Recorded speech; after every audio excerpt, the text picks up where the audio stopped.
ভাইয়া অস্থিরতা সিনেমা তৈরি করছে। যে কারণে আজকে আমাদের মিডিয়াগুলো ধ্বংসের পথে।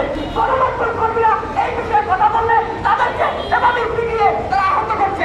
এই যারা পিটিয়েছে এই গুন্ডা বাহিনীকে এখনই এই মুহূর্তে আমি বলতে চাই আমার মিডিয়াকে এই বিরুদ্ধে প্রশাসনিক ভাবে তাদের বিরুদ্ধে মামলা করে আমরা কঠোর থেকে কঠোরতম প্রতিবাদ করে আমরা আমাদের অধিকারের জন্য আমাদের সাংবাদিকদের রক্ত শুকিয়ে যাওয়ার আগে আমরা এই প্রতিবাদ করতে চাই।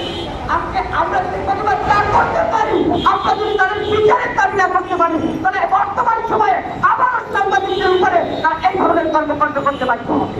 তারা করতে পারবে, তারা কোনোভাবেই আমাদের সাংবাদিকদেরকে মূল্যায়ন করে নেবে। গতকালকে পিটিয়ে রক্তাক্ত করেছে, আমার ভাইকে রক্তাক্ত করেছে।